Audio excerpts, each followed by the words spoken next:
ሴት ልጅ ለመውለድ ስታስብ አንዱ እርግጠኛ መሆን ያለባት ነገር ልጇን የማሳደግ የኢኮኖሚ አቅም አላት ወይ፣ በስነ ልቦና ሬዲ ናት ወይ። በፍጹም ወንድ ልጅ ተማምነሽ ማርገዝ የለብሽም። ኢቭን ትዳር ውስጥ እንኳን ቢሆን ዩ ሹድ ሃቭ ሊኖርሽ ይገባል፣ የኢኮኖሚ አቅም ሊኖርሽ ይገባል። በፍጹም በሱ ተማምነሽ ማርገዝ የለብሽም።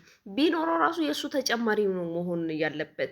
ኢቭን እንዴ በተፈጥሮ አደጋ ስተውት እንደው በሰው ሰራሽ በራሱ ምክንያት መሄድ እንዴ በተፈጥሮ አደጋስ በጣም ብዙ ምክንያቶች አሉ። ኢኮኖሚካሊ የሆነች ሰርተሽ ይዘሽ የምትገብ የራስሽ ነገር የምትባል ነገር አይደለም። ኖ ኖ ኖ፣ ከራስሽ አልፎ ልጅሽ የምታሳድግበት አቅም ያስፈልጋል። ያኔ ነው ባርጌኒንግ ፓወርሽ የሚጨምረው።